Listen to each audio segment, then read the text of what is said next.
हम डिस्कस कर सकते हैं, वो कर लेते हैं, लेकिन ये डेली अब मतलब किताब पढ़ने से ताल्लुक रखता है कि आपको ये इससे रीडिंग करनी पड़ेगी, इसके अलावा कोई इलाज नहीं। हमने प्रोटोकॉल्स में मेरा ख्याल है छोड़ा था, माइनिंग नेटवर्क्स भी कर लिया था, इसमें डिवाइसेस थी, ब्रिज, राउटर, पैकेट स्विचिंग, इस तरह की चीज़ें। अच्छा भाई, अब एक तो पहले डिफरेंस अपने दिमाग में पैदा करो एक टर्म में, कि जब नेटवर्क बोला जाता है तो कुछ और बोला जा रहा है, और जब इंटरनेट बोला जाता है तो कुछ और बोला जा रहा है। इंटरनेट एक किस्म का नेटवर्क है, ठीक है, लेकिन जो असल बुनियादी चीज़ है वो उसमें वो नेटवर्क है। नेटवर्क का कॉन्सेप्ट क्या था कि दो कंप्यूटर्स आपस में कनेक्ट होके कम्युनिकेशन करना शुरू करते हैं, और इंटरनेट आपको पता है जो आप यूज़ करते हो, आहिस्ता आहिस्ता और क्लियर होता जाएगा। अच्छा, अब इसमें है methods of process communication. Process, किसी बंदे को याद है क्या चीज़ होती थी? प्रोसेस का लफ्ज़ हमने पढ़ा था, प्रोसेस क्या होता था?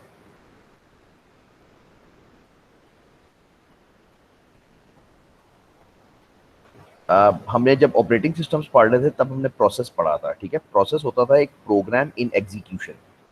इसका मतलब ये होता था, आपको एग्जांपल ये दिया था कि आपकी सी ड्राइव पे जो भी आपके कंप्यूटर पे जो भी प्रोग्राम्स पड़े हुए हैं, वो इधर प्रोग्राम फाइल्स के फोल्डर के अंदर यहाँ पे पड़े हुए हैं, सारे प्रोग्राम फाइल्स के अंदर, ठीक है। तो ये प्रोग्राम्स होते हैं जो डेड होते हैं, विच मीन्स कि ये डिस्क के ऊपर पड़े होते हैं, कुछ कर नहीं रहे होते। जब आप इनको स्टार्ट करते हो किसी भी सॉफ्टवेयर को, तो ऑपरेटिंग सिस्टम की नज़र में ये एक प्रोसेस बन जाते हैं, ठीक है।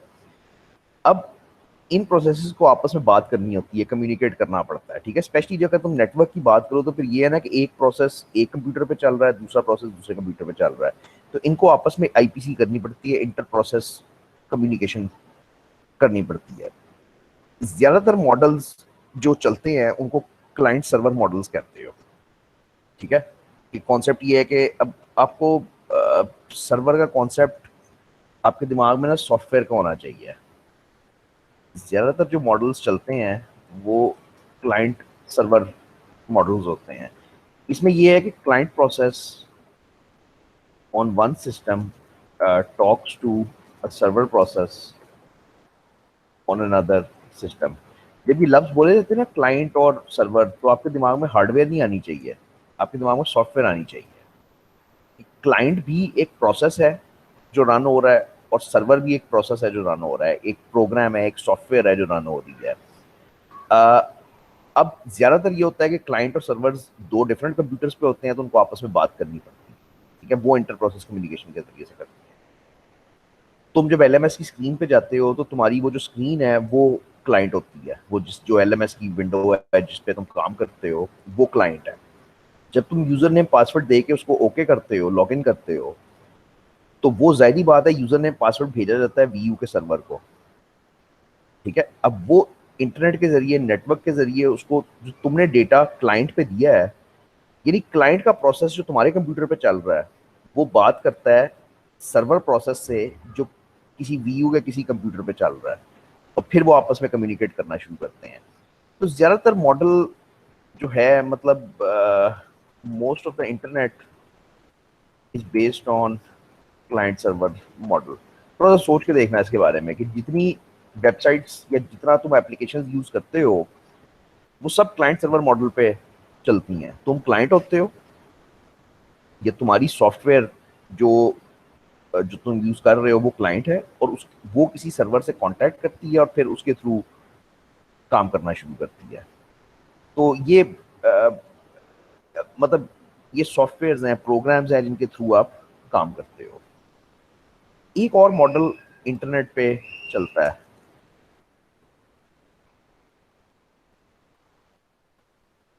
पी टू पी, वो कहते हैं पीयर टू पीयर। आप ये भी आप सबने यूज किया होगा। पीयर टू पीयर मॉडल में ये होता है कि there is no server here, two computers talk to each other directly.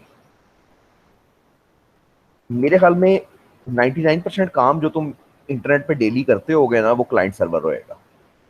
अगर तुम सोच के देखो कि तुम किसी सर्वर से कम्युनिकेट करते होगे, फिर वो तुम्हें आंसर देता होगा, इस तरह से काम चलता होगा। लेकिन कुछ काम पीयर टू पीयर होता है।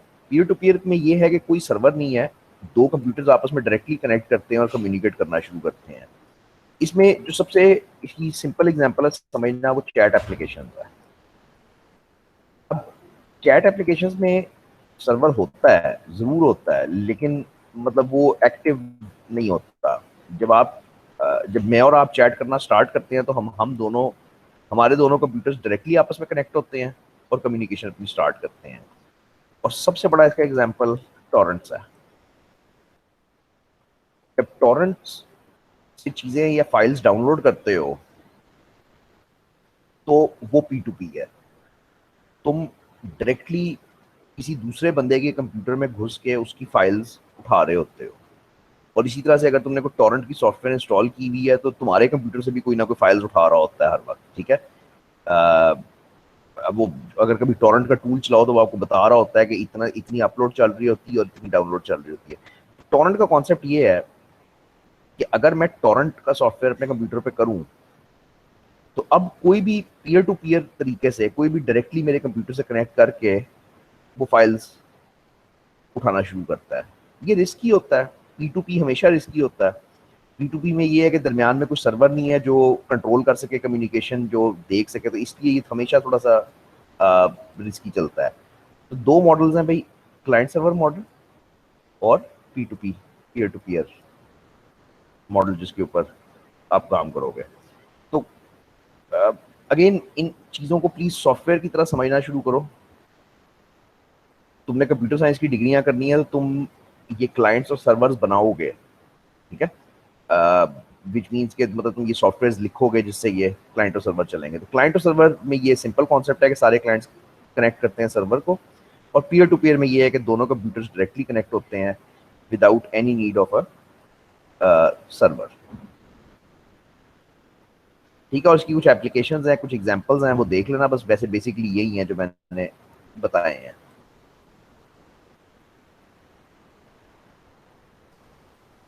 अच्छा जी, यहाँ से चीज़ें ज़रा मुश्किल हो जाएंगी आपके लिए, क्योंकि ये मेरा नहीं ख्याल कि आपके लेवल पे ये चीज़ें इस्तेमाल हुई हुई हैं, आपने सुना हुआ है इनके बारे में या कुछ ऐसे है। अब ये काफ़ी मुश्किल होएगा आपके लिए, लेक्चर ही आपको पढ़ना पड़ेगा, तो मैं ज़्यादा डिटेल में नहीं जाऊँगा। बात शुरू होती है डिस्ट्रीब्यूटेड सिस्टम से। वही हमारा टॉपिक है कि डिस्ट्रीब्यूटेड सिस्टम्स क्या होते हैं। अब डिफाइन करना तो थोड़ा सा मुश्किल है, लेकिन ज़रा अगर गौर से सुनो तो समझ आ जाएगा। सर्वर एक सॉफ्टवेयर है, ठीक है। कोई एग्जांपल ले लो, इसका LMS का एग्जांपल ले लो। LMS का सर्वर जो है वो एक सॉफ्टवेयर लिखा हुआ है, किसी ने वेब सर्वर लिखा हुआ है, जो ये करता है कि जब भी कोई बंदा LMS की वेबसाइट पे आईडी पासवर्ड डालता है तो वो जो LMS का सर्वर है वो उस आईडी पासवर्ड को एक्सेप्ट करता है, उसको वैलिडेट करता है कि हाँ ये ठीक है, और फिर वापस आपको LMS का पेज दे देता है जिसमें आपके सब्जेक्ट्स, असाइनमेंट्स, सारा कुछ आ जाता है। अब अगर वो सर्वर ना होए, अगर वो वेब सर्वर की सॉफ्टवेयर ना चल रही होए, तो आप LMS में लॉगिन नहीं कर सकते, आपके सामने पेज नहीं आएगा, आप कुछ भी नहीं कर सकते, वो क्लाइंट आपका यूजलेस हो जाएगा। ओवर द इयर्स हुआ ये कि वेब ट्रैफिक इतनी ज़्यादा बढ़ गई कि कि सर्वर्स को आपको बढ़ाना पड़ा। मतलब मैं कहना ये चाह रहा हूँ, एक पहली बात तो मैं ये करना चाह रहा हूँ कि server softwares always run on physical machines. Of course सीधी सी बात है कि वो किसी मशीन, किसी कंप्यूटर के ऊपर चल रहे होते हैं। इन कंप्यूटर्स की कोई लिमिट होती है,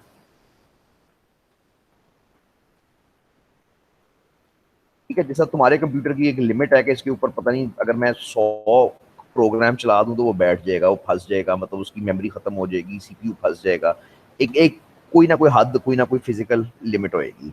ये usually expressed as request per minute. तुम जब अपने कंप्यूटर को देखते हो तो तुम अपने कंप्यूटर को इस तरह नापते हो कि वो कितनी गीगाहर्ट्ज पे चल रहा है या कितनी मेमोरी है उसकी या क्या है। जब तुम एक सर्वर को नापते हो ना, तो तुम बेसिकली नापते हो कि वो कितनी रिक्वेस्ट पर मिनट हैंडल कर सकता है। LMS को पूरा पाकिस्तान यूज कर रहा है, 1 लाख स्टूडेंट यूज कर रहे हैं। अगर 1 लाख स्टूडेंट्स इकट्ठे उसको लॉग इन करते हैं, इकट्ठे यूज करते हैं, तो जो पीछे वेब सर्वर लगा हुआ है, जो मशीन लगी हुई है, उसके अंदर इतनी कैपेबिलिटी होनी चाहिए कि वो 1 लाख रिक्वेस्ट हैंडल कर सके। वरना क्या होएगा, वेबसाइट बैठ जाएगी। आपने कभी LMS को बैठते हुए देखा है? आपने कभी फेसबुक को बैठते हुए देखा है? कभी गूगल को बैठते हुए देखा है? नहीं, नहीं देखा। जो मर्जी हो जाए वो चलते रहते हैं। ये कैसे हो सकता है? At the end of the day पीछे एक मशीन लगी हुई है जिसके ऊपर एक सर्वर सॉफ्टवेयर चल रहा है। तो ये कैसे हो सकता है कि उस मशीन पे कभी ओवरलोड ना होए और कभी वो ना हो? ये आजकल किया जाता है, how to save these machines from overload या डाउन टाइम कह लो ना, कि मतलब वो बैठे ना कभी भी। ठीक है, तो इसका आंसर बेसिकली डिस्ट्रीब्यूटेड कंप्यूटिंग है। और ये आसान लफ्जों में ये है कि run the server software on a series of computers instead of. पहले ये होता था कि वेब सर्वर एक सिंगल मशीन, एक सिंगल कंप्यूटर होता था।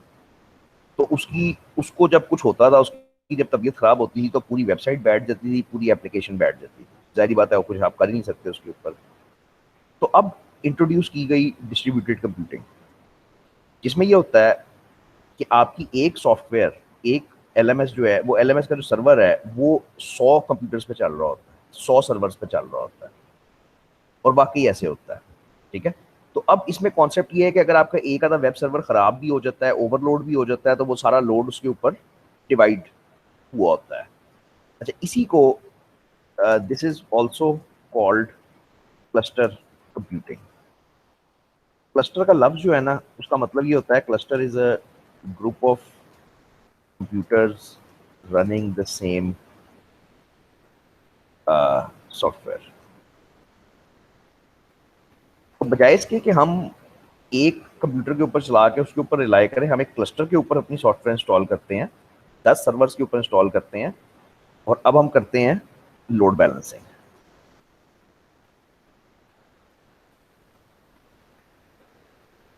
लोड बैलेंसिंग क्या हुआ, लफ्ज से ही जाहिर है। जैसे पहले जितनी वेब ट्रैफिक पहले वीयू के पास आ रही थी, वो पहले सारी एक सर्वर के ऊपर जा रही थी। अब वीयू के पास एक लोड बैलेंसर लगा होएगा, यानी लोड बैलेंसर भी एक सॉफ्टवेयर है। Load balancer is a software, मतलब जाहिर बात है वो एक किसी कंप्यूटर पर तो इंस्टॉल हुआ होगा ना, तो इसकी हार्डवेयर भी कह सकते हैं। तो load balancer is a software which divides the incoming requests to uh, different servers। ठीक है, लोड बैलेंसर वो मैनेजर है जो ये कर रहा है कि भाई एक रिक्वेस्ट कहीं चला रहा है, एक रिक्वेस्ट कहीं चला रहा है, ट्रैफिक आ रही है अंदर, उसको पता है लोड ज्यादा है, तो वो 10 रिक्वेस्ट एक सर्वर को दे देता है, 10 दूसरे को, 10 तीसरे को, खत्म बात। ठीक है, तो डिस्ट्रीब्यूटेड कंप्यूटिंग में लोड बैलेंसिंग होती है। अच्छा, अब इसकी रोशनी में अगर कभी ये पढ़ के देखना इंटरनेट पे कि भाई फेसबुक क्यों नहीं कभी बैठता, गूगल क्यों नहीं कभी बैठता, तो उनके डेटा सेंटर्स मौजूद हैं दुनिया में, आ, हर जगह पे। पाकिस्तान में तो नहीं है खैर, लेकिन चाइना में काफ़ी सारे हैं, इंडिया में बना है अभी। तो कॉन्सेप्ट ये है कि वो जियोग्राफिकली डिवाइड करता है, यानी पाकिस्तान से जब आप फेसबुक यूज़ करना शुरू करते हो, तो वो करीब तरीन सर्वर ढूंढता है, बजाय इसके कि वो ट्रैफिक को अमेरिका लेके जाए, वो ट्रैफिक को अपने करीब तरीन सर्वर पे फेंकता है, जो प्रॉब्ली चाइना होएगा। सॉफ्टवेयर एक ही है, सब कुछ एक ही है, लेकिन वो डिस्ट्रीब्यूट हुआ हुआ है पूरी दुनिया में फिजिकली। तो उससे ये होता है कि आपकी ट्रैफिक मैनेज हो जाती है। जब आप अपना काम स्टार्ट करते हो, एक छोटी सी वेबसाइट बनाते हो, तो आपको इन चीज़ों की ज़रूरत नहीं होती। आपको एक सर्वर चाहिए होता है, अल्लाह खैर से अल्लाह, क्योंकि आपकी ट्रैफिक बहुत कम होती है, आपने भी स्टार्ट किया होता है काम। जब वक्त के साथ साथ लोग आपकी एप्लीकेशन पे आना शुरू होते हैं, पॉपुलर होती है, तो फिर आपको पता चलता है कि अच्छा, आपका वेब सर्वर का लोड बहुत ज़्यादा हो रहा है। उसको तोड़ने के लिए फिर आप लोड बैलेंसेस लगाते हो, क्लस्टर कंप्यूटिंग करते हो, ये सारा कुछ करते हो। ये सर्टिफिकेशंस हैं सारी यार इन चीज़ों के ऊपर। ये लफ्ज़ रह गया मेरा, ये बड़ा इंपॉर्टेंट लफ्ज़ है। तो ये क्लस्टर कंप्यूटिंग में ही आएगा। तो clusters ensure high availability, H A कहते हैं इसको फॉर शॉर्ट। अगर आप अगेन गूगल करो तो एच ए लिखते हो आप, फॉर हाई अवेलेबिलिटी। तो व्हाट इज हाई अवेलेबिलिटी, यही जो मैं बातें कर रहा हूँ बेसिकली, कि एप्लीकेशन या software should always be available. Actually बात इतनी सी है, ठीक है, लेकिन मतलब बड़ा मुश्किल काम है हाई अवेलेबिलिटी इंश्योर करना। भाई तुम्हारे कंप्यूटर ने कभी खराब, तुम्हारे सर्वर ने कभी खराब होना ही है, कभी उसकी हार्ड डिस्क उड़नी है, कभी उसमें कोई वायरस आना है, कभी उसमें कोई रैम खराब हो जाएगी, कुछ ना कुछ तो होएगा कि वो बैठेगा सर्वर तुम्हारा। लेकिन हाई अवेलेबिलिटी ये है कि कस्टमर को पता नहीं चलना चाहिए। फेसबुक का कस्टमर जो आप हो, जो एप्लीकेशन फेसबुक की यूज कर रहा है, उसको ये पता नहीं चलना चाहिए कि भाई फेसबुक के सर्वर खराब हो गए हैं, वायरस आ गया है, हार्ड डिस्क उड़ गई है, नॉट एट ऑल। और ये हाई अवेलेबिलिटी कैसे की जाती है कि आपका क्लस्टर इतना बड़ा है, 100 का क्लस्टर है फॉर एग्जांपल, जिसमें से अगर एक कंप्यूटर खराब हो जाता है तो उसको आप निकालते हो, रिपेयर करते हो, वापस लगाते हो, लेकिन यूजर्स को ये फील नहीं होता कि कुछ भी हुआ है। लेकिन जाहिर बात है अगर 100 में से 90 कंप्यूटर इकट्ठे खराब हो जाए तो यूजर को फील होएगा, यूजर की स्पीड स्लो होएगी, एक्सेस स्लो होएगी, क्योंकि वो लोड नहीं बर्दाश्त कर पाएगा। ये बड़ी आजकल के ज़माने, बल्कि आजकल तो ऐसे हो गया है कि अब इन चीज़ों से भी कंपनीज ने जान छुड़ा ली है। आजकल इस वक्त हम जो हैं वो अब क्लाउड कंप्यूटिंग पे चले गए हैं। पहले ये था कि कंपनीज अपना एक सर्वर रखती थी, फिर ये हुआ कि सर्वर से डेटा सेंटर्स में चले गए क्योंकि आपने डिस्ट्रीब्यूटेड कंप्यूटिंग कर दी। अब ये है कि क्लाउड कंप्यूटिंग आ गई है, जो बेसिकली आपका फ्यूचर है। मतलब आपको क्लाउड की सर्टिफिकेशंस करनी पड़ेंगी, क्लाउड के ऊपर आपको काम करना पड़ेगा, सीखना पड़ेगा, क्योंकि इसके बगैर गुजारा ही नहीं होएगा। तो क्लाउड कंप्यूटिंग क्या है? अ, इसमें ये है कि basically companies can get rid of their hardware totally, और all hardware resources are maintained by कोई भी, जो भी क्लाउड प्रोवाइडर है। ठीक है, कौन है क्लाउड प्रोवाइडर्स आजकल जो बड़े हैं?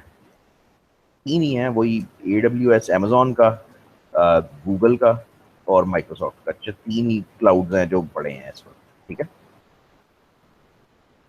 AWS माइक्रोसॉफ्ट का नहीं, AWS अमेजोन का।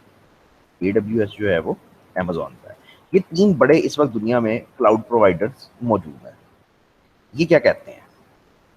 ये मेंटेन करते हैं हजारों लाखों करोड़ों सर्वर्स, फिजिकल कंप्यूटर्स मेंटेन करते हैं दुनिया में डेटा सेंटर्स में। कस्टमर को ये कहते हैं कि भाई तुम जैसे आपकी एक वेबसाइट चल रही है फॉर एग्जांपल, या वो LMS का एग्जांपल लो, वीयू का अपना डेटा सेंटर है, लाहौर में ही है, जहाँ पे वीयू के सर्वर्स मेंटेन होते हैं। ठीक है, डेटा सेंटर बड़ी सेंसिटिव चीज होती है, वहाँ पे कोई बंदे नहीं होते, बस मतलब वहाँ पे AC लगे होते हैं, जनरेटर्स, UPSs, मतलब इक्विपमेंट लगी होती है बेसिकली बस ना। तो क्लाउड कंप्यूटिंग वाले ये कहते हैं कि वी उस डेटा सेंटर को फारिग करे और मशीन्स रेंट कर ले अमेजोन से फॉर एग्जांपल, या गूगल से, या माइक्रोसॉफ्ट से, वट। अब आपका सारा डेटा, आपकी सारी सॉफ्टवेयर जो है वो आप उन कंप्यूटर्स पे इंस्टॉल कर सकते हो, जो आपने मेंटेन नहीं करने, आपने नहीं रखे हुए। आप एक मंथली या ईयरली फीस देते हो अमेजोन को, जितनी रिसोर्सेज आप इस्तेमाल कर रहे होते हो। अब आहिस्ता आहिस्ता ये हो रहा है कि हर कंपनी जो है वो बजाय इसके कि हार्डवेयर सर्वर अपने लगाए, अपने बंदे रखे उन सर्वर्स को मेंटेन करने के लिए, उनके उनको AC लगा के दे, कमरे दे, वो एक फिक्स अमाउंट दे देते हैं गूगल को और उनसे सर्वर्स रेंट कर लेते हैं। अब क्लाउड कंप्यूटिंग में बड़े इश्यूज हैं फिलहाल। सिक्योरिटी का बहुत इशू है कि आपने अपना डेटा जो है सारा वो एक और कंपनी को, अमेजोन को या माइक्रोसॉफ्ट को दिया हुआ है, और अब उस पर वो है कि आपको एतबार करते हो या नहीं करते। लेकिन ये एक बड़ी ही लंबी बहस है जिसमें हम नहीं पढ़ सकते इस वक्त। लेकिन बाल तुम्हारे दिमाग में एक पिक्चर बननी चाहिए कि ट्रांजिशन हुई क्या है कंप्यूटर साइंस में। सिंगल सर्वर मॉडल था, उसके बाद क्लस्टर कंप्यूटिंग आई डिस्ट्रीब्यूटेड कंप्यूटिंग आई जिसमें हाई अवेलेबिलिटी आपने इंश्योर की, आप बहुत ज़बरदस्त काम आप 10 साल 15 साल करते रहे। अब आहिस्ता आहिस्ता सारा कुछ मूव हो रहा है क्लाउड की तरफ, जिसमें लॉजिक ये है कि जो फिजिकल हार्डवेयर है ना वो सारी की सारी ये कंपनीज मेंटेन करेंगी और हम सिर्फ वो करेंगे, हम सिर्फ पैसे देंगे उसके लिए। आप सब यूज करते हो क्लाउड कंप्यूटिंग। आपने गूगल फोटोज का भी यूज किया? मैं तो बहुत ज्यादा करता हूँ। ठीक है, गूगल फोटोज आपको आ, वो देता है, एक अकाउंट देता है जिसके ऊपर आप अपनी तस्वीरें अपलोड कर सकते हो, जितनी मर्जी कर लो, कोई लिमिट नहीं है। ठीक है, अब मैंने को 30-40 GB की तस्वीरें उस पर रखी हुई हैं एज अ बैकअप ना। ठीक है, तो वो कहाँ पड़ी हुई है मेरी तस्वीरें, मेरी पर्सनल तस्वीरें मेरी जिंदगी की, वो कहाँ पड़ी हुई हैं? वो गूगल के किसी सर्वर पे पड़ी हुई है। ये क्लाउड कंप्यूटिंग है कि आप अपना डेटा उठा के किसी और जगह पे रख देते हो और यूजुअली आप उसके पैसे देते हो, कंपनी तो उसके पैसे देंगी। लेकिन बहरहाल गूगल फोटोज फिलहाल फ्री एप्लीकेशन है, तो उस पर मतलब आप लो रेजोल्यूशन की तस्वीरें फ्री रख सकते हो। तो ये मतलब उसका एग्जाम्पल है कि क्लाउड कंप्यूटिंग कैसे आप रोज यूज करते हो।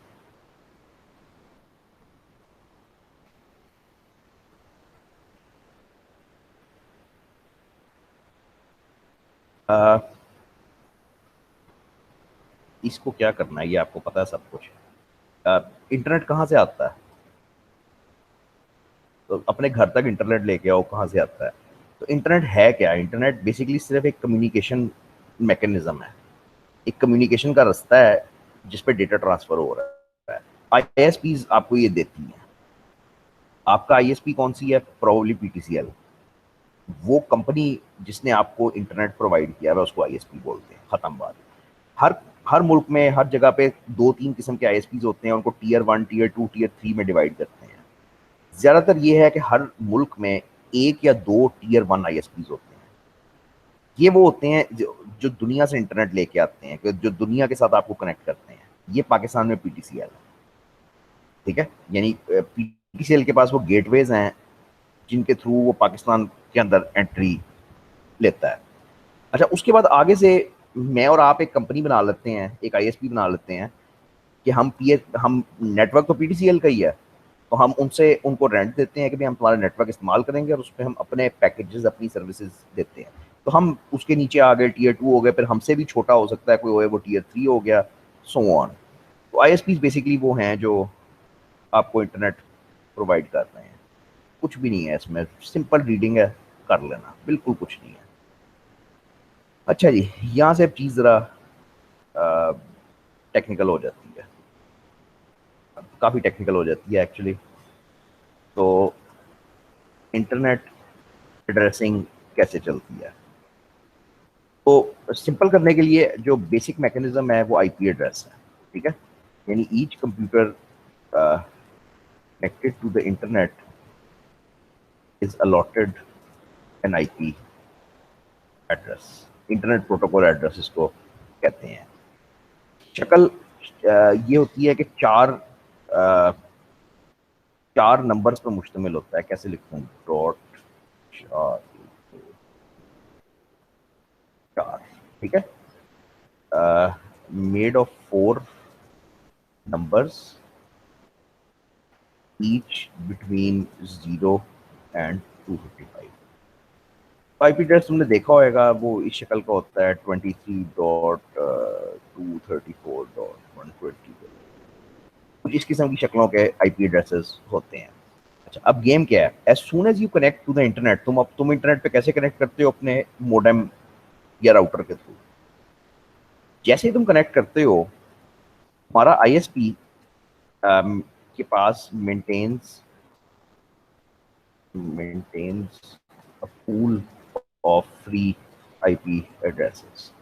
जरा बात को समझना, आईएसपी के पास आईपी एड्रेसेस का एक ग्रुप पड़ा हुआ है, जो फ्री है इस वक्त। जैसे ही तुम इंटरनेट पे कनेक्ट करते हो, पीटीसीएल को ये पता चलता है कि ये बंदा इंटरनेट पे कनेक्ट कर रहा है, इसने अपना मोडेम ऑन किया है, वो तुम्हें एक आईपी एड्रेस अलॉट कर देते हैं।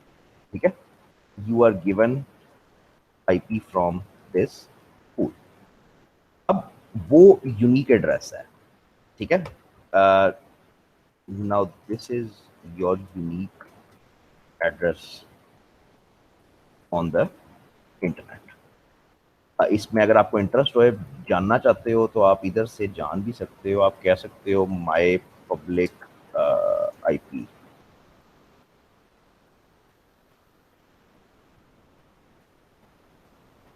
अगर आप ये देखना चाहते हो कि इस वक्त आपको क्या आईपी एड्रेस मिला हुआ है, तो ये मेरा इस वक्त आईपी एड्रेस चल रहा है 182.185.161.134। ठीक है। आप अपने कंप्यूटर पे ये करोगे, 100% आपका कोई और एड्रेस आएगा। ठीक है। तो एड्रेस जो है, ये जो आईपी एड्रेस है, ये यूनिक है। यूनिक मीन्स के जब मुझे उसने आईपी एड्रेस अलॉट कर दिया, तो बस ये मेरा ही है दुनिया पे। अब ये मेरी पहचान बन गया दुनिया में कि मेरे कंप्यूटर का आईपी एड्रेस ये है। वो जब छापे पड़ते हैं और बंदे पकड़ते हैं, तो वो किस तरह पकड़ते हैं? वो ऐसे ही पकड़ते हैं कि आईपी एड्रेस रिकॉर्ड हो रहा होता है। मैं जो भी एक्टिविटी कर रहा हूँ, मैं जिस वेबसाइट पे जा रहा हूँ, जो कर रहा हूँ, वो उन वेबसाइट्स के सर्वर्स पे लॉग्स में रिकॉर्ड हो रहा होता है कि फलाना आईपी आया, उसने ये काम किया है। अब अगर कोई रियली पीछे पड़े, तो वो आईपी उठा के आपका पीटीसीएल के पास जाएगा और पीटीसीएल को कहेगा कि भाई पीर वाले दिन 10 बजे तुमने ये आईपी किसको दिया हुआ था।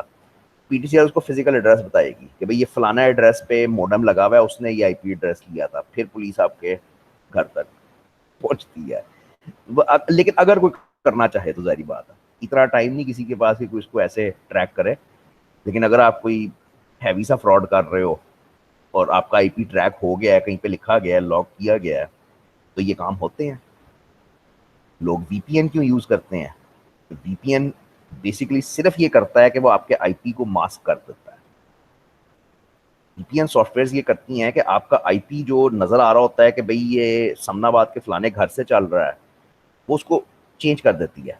वीपीएन उसकी लोकेशन फॉर एग्जांपल यूके में कर देगी, यूएसए में कर देगी, तो लगेगा ये वेब सर्वर्स को ये लगेगा कि ये बंदा तो यूएसए में बैठा हुआ है, यूके में बैठा हुआ है, वहां के एड्रेस है।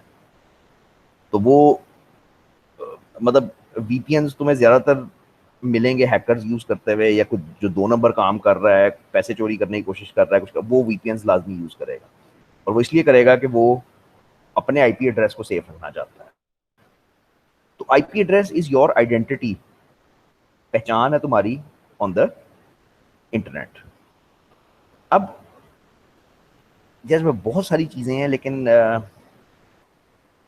अब हुआ ये कि ये जो इस type of IP addresses are called IPv4, version 4 कहते हैं इनको। ठीक है, IPv4। हुआ ये कि ओवर द इयर्स जब डिवाइसेस बहुत ज्यादा हो गए, देखो पहले सिर्फ कंप्यूटर होता था जिनको इंटरनेट पे कनेक्ट करना होता था, फिर आहिस्ता आहिस्ता लैपटॉप्स आए, फिर आहिस्ता आहिस्ता फोन्स आए। अब तो तुम्हारा जो वो बल्ब लगा हुआ है कमरे में, वो भी इंटरनेट पे जा सकता है। तो हर एक को अब आईपी चाहिए। जिस जिस डिवाइस ने इंटरनेट पे कनेक्ट करना है, अब हर एक को आईपी चाहिए। तो ओवर द इयर्स हुआ ये कि डिवाइसेस के we ran out of addresses. Simple बात है, we ran out of addresses. तो इसकी सिंपल मिसाल मैं ये देता हूँ कि अगर आपने 4 डिजिट की नंबर प्लेट रखी हो है लाहौर में, 4 डिजिट 4 हिंसों की नंबर प्लेट चलेगी, तो ज्यादा से ज्यादा गाड़ियां आप कितनी संभाल सकते हो? 9,999। अब इसके बाद क्या होएगा? अगर अगर गाड़ियां इससे ज्यादा बन गई हैं, अगर लाहौर की सड़कों पे 20,000 गाड़ियां चल रही हैं, लेकिन आपके पास नंबर प्लेट सिर्फ 10,000 है, तो आपको सिस्टम चेंज करना पड़ेगा। आपको एड्रेसिंग का सिस्टम चेंज करना पड़ेगा। ये वो पॉइंट है जहां पे हम आज खड़े हैं। IPv4 40 साल से चल रहा है, लेकिन अब आके कम पड़ना शुरू हो गया। तो IPv6 has now been introduced to overcome this problem। Number plate छोटा पड़ गया, गाड़ियां ज्यादा हो गई हैं, अब कोई नया सिस्टम बनाना पड़ेगा नंबर प्लेट का। 5 डिजिट की बना दो, 100 की बना दो, कोई नया सिस्टम बनाना पड़ेगा। वो उस नए सिस्टम को IPv6 कहते हैं। और हम इस वक्त इस टाइम पे, करंट टाइम पे हम इस ट्रांजिशन में हैं। इस वक्त दोनों यूज हो रहे हैं, V4 भी यूज हो रहा है, V6 भी यूज हो रहा है। तो बहुत जल्द 3-4 सालों में V4 बिल्कुल खत्म हो जाएगा और हम टोटली V6 की तरफ चले जाएंगे। तुम इंटरनेट पे कम्युनिकेशन कैसे करते हो? तुम इंटरनेट पे कम्युनिकेशन ऐसे करते हो कि तुम बेसिकली इधर अपने कंप्यूटर पे बैठे होते हो, जिसको मैं कहूंगा कि ये क्लाइंट है, ये कनेक्टेड होता है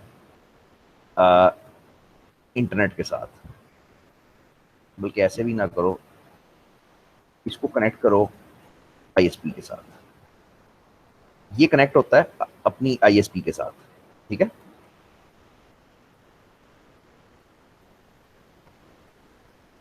बल्कि आईएसपी में भी पर्टिकुलरली जो कनेक्ट होता है वो डीएनएस के साथ होता है, डोमेन नेम सर्वर्स के साथ।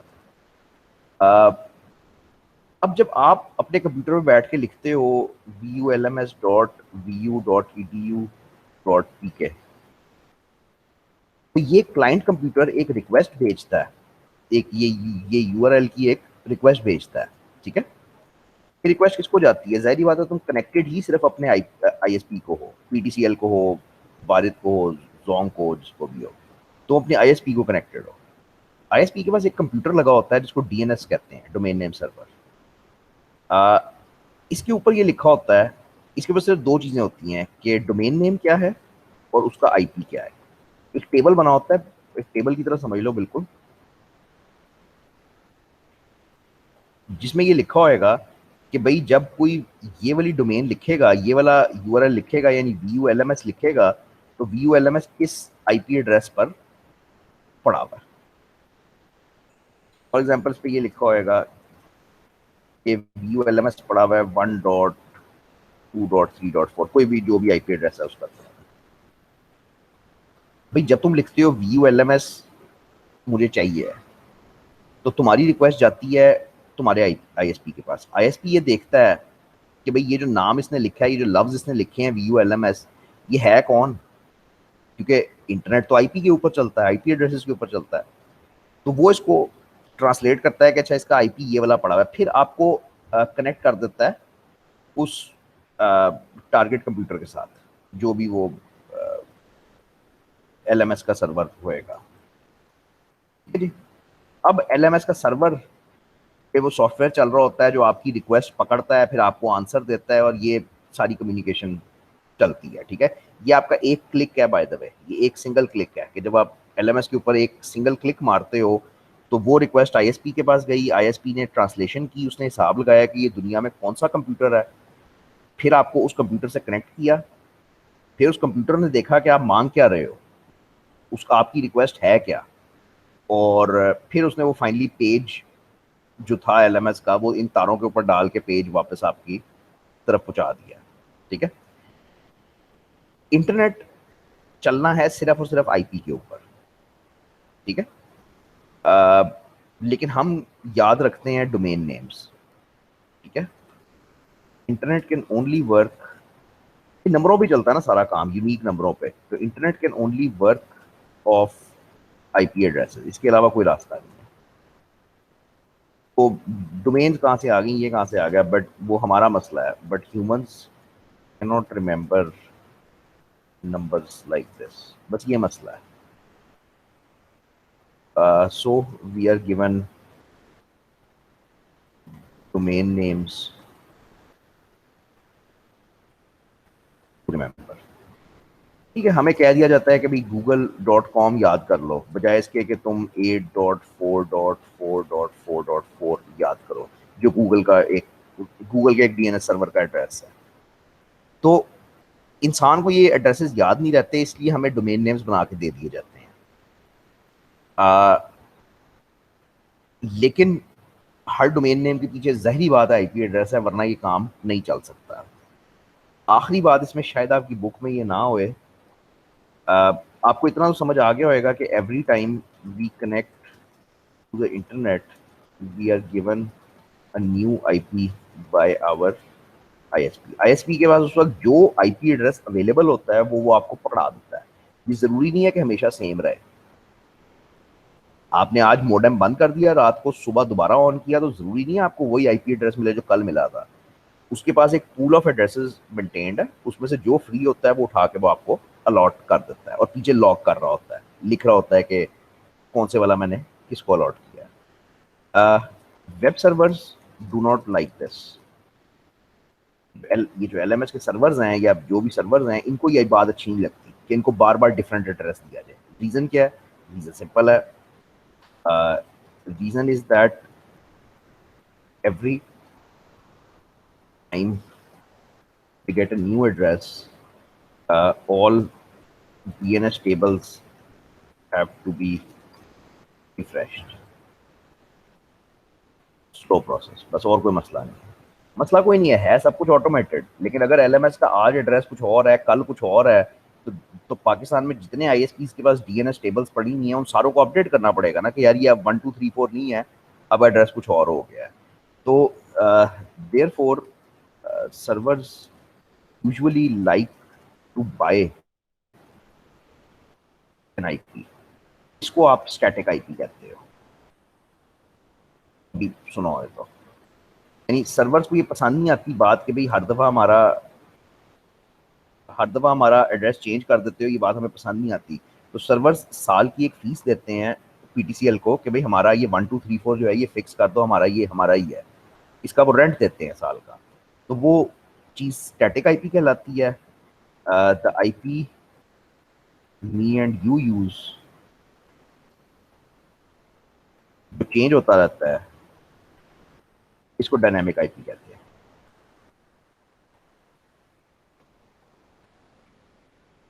ठीक है, आप पीटीसीएल की हेल्पलाइन पे फोन करके पूछ सकते हो कि भाई मैंने स्टैटिक आईपी खरीदना, साल का कितना खर्चा है। तो आप ले सकते हो एक आईपी अपने लिए, फिर आपका चेंज नहीं होएगा। लेकिन आपको जरूरत कोई नहीं है, एज अ क्लाइंट आपको कोई जरूरत नहीं है। हाँ, अगर आप वेब सर्वर बना रहे हो अपने पास, देन आपको इन चीजों की जरूरत पड़ती है।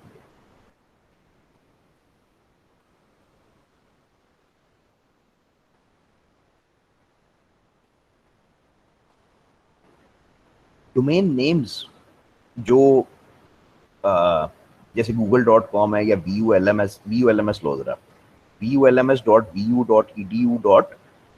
ठीक है,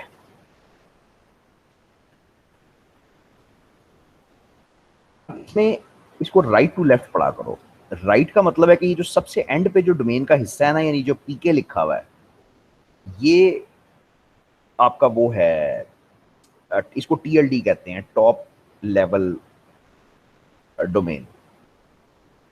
भाई ये पूरा डोमेन नेम ये पूरा है ना vulms.vu.edu.pk, तो ये बेसिकली उल्टा पढ़ते हैं हम। ये टॉप लेवल डोमेन होती है, टीएलडी कहलाती है।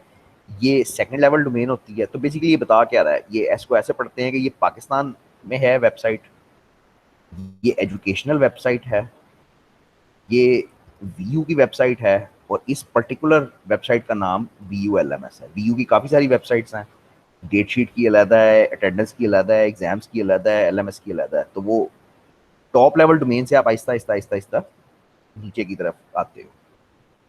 तो ये सिर्फ यही होती है कि टॉप लेवल डोमेन ज़्यादातर तुम्हें बेसिकली कंट्री बताती है। ठीक है, जैसे तुमने google.com तुम लिखते हो ना, तुम लिखो google.ca लिख लो, ठीक है, यानी ठीक होना चाहिए। तो ये गूगल खुल गया। ठीक है, ये क्या हुआ, तो google.ca प्रोबेबली कनाडा का गूगल मैंने खोला है। ठीक है, लेकिन मुझे ये समझ नहीं आई कि फिर भी मुझे उर्दू क्यों दिखा रहा है।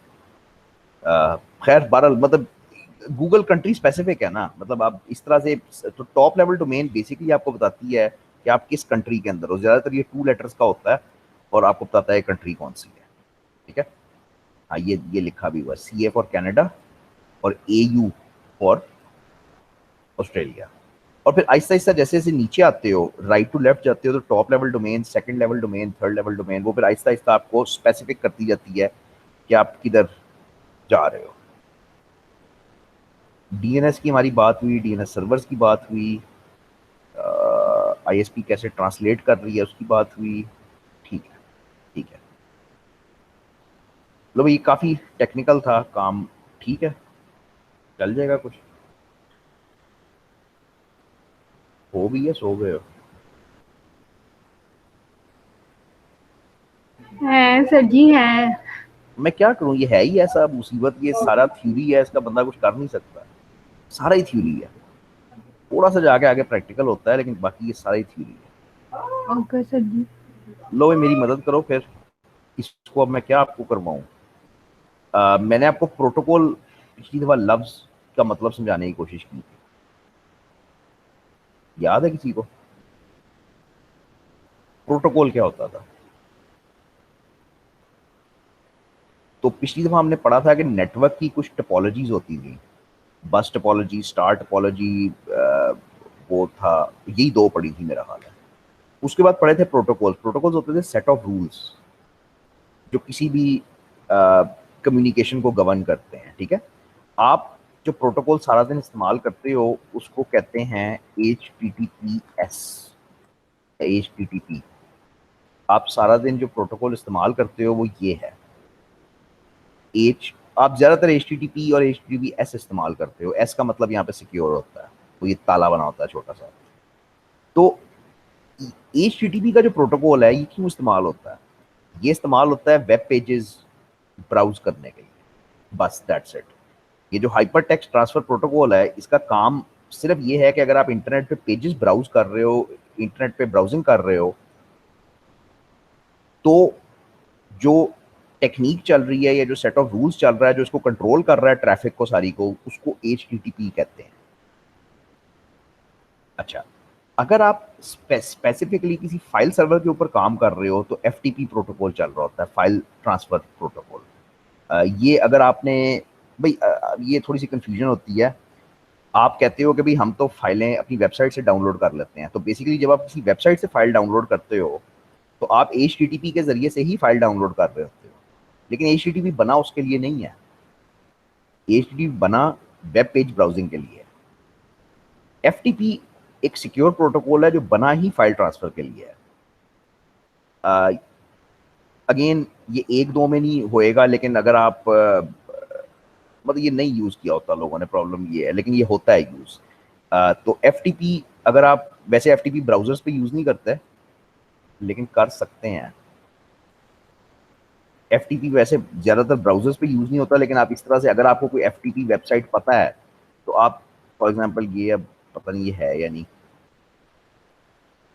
नहीं तो मैं FTP कहता हूँ इसको, मुझे कोई वेबसाइट देता है, वो फाइल जिला पहला टूल खोल रहा है, ट्यूटोरियल्स, और नहीं, खैर नहीं नहीं मैं दिखा पा रहा, लेकिन आप FTP ज्यादातर ब्राउजर पे यूज कभी नहीं करोगे, ठीक है।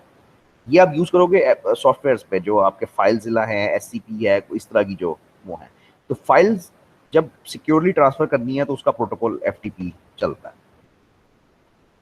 SSH is used a lot, लेकिन अगेन आपने ये इस्तेमाल नहीं किया होता क्योंकि ये लिनक्स है।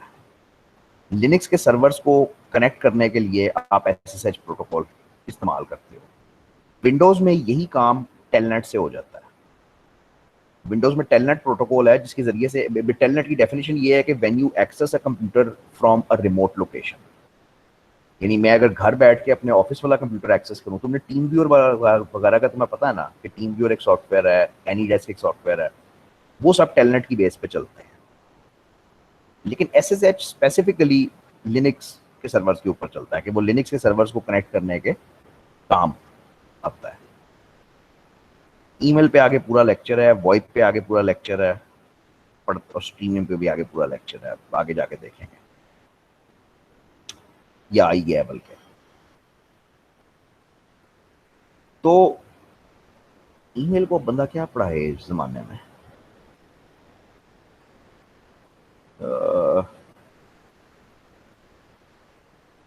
लो भाई, तुम्हारे पास कुछ इंस्टेंट मैसेजिंग एप्लीकेशंस होती हैं जिसको IM कहते हैं, जो तुम्हारा मैसेंजर है, व्हाट्सएप है आजकल, ये तुम्हारी IM एप्लीकेशंस हैं।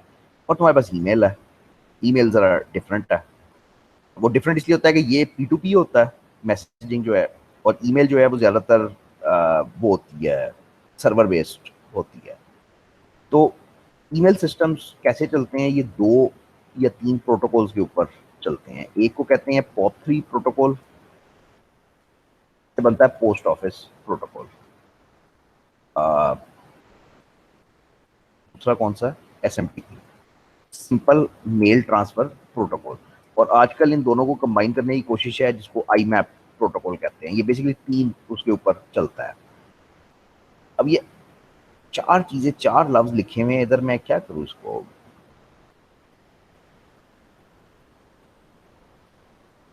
फिलहाल मैं डिसाइड करता हूं कि मैं नहीं कर रहा, अगर आगे जाके फिर आया तो मैं करवा दूंगा। इसमें काफी डिटेल है कि जब आप जीमेल का अकाउंट बनाते हो और जब आप जीमेल पे लॉगिन करते हो तो क्या होता है, मैं आपको थोड़ी सी बिल्कुल बुनियादी चीज बता देता हूँ। पोस्ट ऑफिस प्रोटोकॉल उस वक्त यूज होता है, used to get new messages when you sign in. ये तुम्हारे डाकिए की तरह है कि जैसे ही तुम 10 दिन बाद अपने गूगल जीमेल अकाउंट में साइन इन करते हो, तो जो जो भी तुम्हारे नए मैसेज आए होते हैं वो ये प्रोटोकॉल लेके आता है, ठीक है। Everything else is done by MTP. Everything else क्या है, उसमें तुम्हारी मेल कंपोज करना है, फॉरवर्ड करना है, डिलीट करना है, तो जो काम तुम ईमेल पे कर सकते हो वो सब कुछ प्रोटोकॉल कर रहा होता है वो एसएमटीपी है। और आई मैप कोशिश है इन दोनों को मिलाने की। हमें नहीं, अभी फिलहाल नहीं ये हो सकता, मतलब इस इतने से में नहीं हो सकता, बस इसको जाने दो। वॉइप क्या चीज है, हम इस वक्त एग्जैक्टली वॉइप यूज कर रहे हैं। हम इस वक्त वॉइस ओवर आईपी यूज कर रहे हैं। In very simple terms, using computers and networks to carry voice, simple. अब तो खैर पिछले 3 सालों में तो खैर इंतहा ही हो गई है इसकी, लेकिन इससे पहले स्काइप एक मार्केट लीडर था इसमें। स्काइप वो वॉइप की एप्लीकेशन थी जो अ, कोई इस मार्केट की लीडर थी। लेकिन अब तुम्हें पता है कि जूम है, ये मीट जिसमें हम बैठे हुए हैं, ये भी बहुत बड़ा अब प्लेटफॉर्म बन गया है। कोई भी ऐसी टेक्निक जहां पे आप कंप्यूटर्स और इंटरनेट के जरिए से वॉइस को कैरी कर लो, वॉइस एक जगह से दूसरी जगह ले जाओ, दैट इज कॉल्ड वॉइस, ठीक है। अ, इस पे बेतहाशा काम हुआ है पिछले 10 सालों में, इसीलिए तो अब हर एक आपको फ्री ये दे देता है कि वो इस पे काम सारा हो चुका हुआ है। अ, ये बहुत, मतलब इसे बहुत कुछ आप कर सकते हो ना। आपको पता है, आपको गूगल एक फोन देता है फ्री, कहीं का नंबर ले लो, यूएस का नंबर ले लो चाहे। मैं वो जब जब यूएस में बैठा हुआ कोई बंदा वो नंबर डायल करेगा तो वो एक्चुअली तुम्हारा गूगल फोन बजेगा। अब गूगल फोन कहाँ बजता है, वो उसके अंदर ही होता है ना। चलो, ये जो पड़ा हुआ है ना, ये जो नीचे बॉटम कॉर्नर पे ये जो फोन पड़ा हुआ है, ये पता नहीं तुमने कभी इस्तेमाल किया है या नहीं, तो ये गूगल तुम्हें फ्री दे रहा है। गूगल सब कुछ फ्री दे देता है एक्चुअली, तो पता नहीं होता हमें। तो these are called soft phones, which means कि ये सॉफ्टवेयर पे है। अब ये जो गूगल का फोन है, ये कोई रियल तो नहीं है, ये तुम्हारी सॉफ्टवेयर के अंदर है, लेकिन इसको बिल्कुल तुम एक नॉर्मल फोन की तरह यूज कर सकते हो। कि मैं तुम्हें फोन करूँ, यहाँ पे सॉफ्टवेयर में रिंग होएगी, तुम उठाओगे और अगले को कोई कॉन्सेप्ट नहीं है कि वो सॉफ्ट फोन पे फोन कर रहा है किधर कर रहा है। तो आजकल ये कंपनीज बहुत ज्यादा इस्तेमाल करती हैं। एक कंपनी लाहौर में है, काम अमेरिका में कर रही होती है, इस तरीके से यूज करते हैं।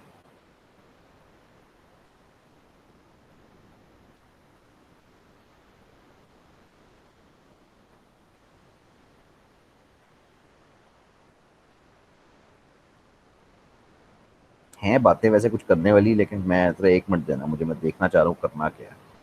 फिर स्ट्रीमिंग है, फिर वर्ल्ड वाइड वेब है, वेब इम्प्लीमेंटेशन। यार यहाँ तक मैं पहुँचना चाहता था कि ये मैं कल आपको करवाऊँ, लेकिन हम यहाँ तक नहीं पहुँच सके।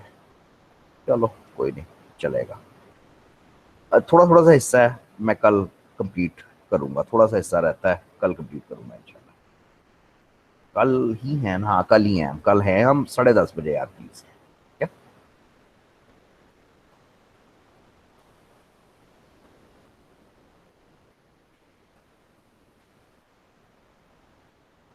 टाइम टेबल भी लिखा हुआ, मसला कोई नहीं।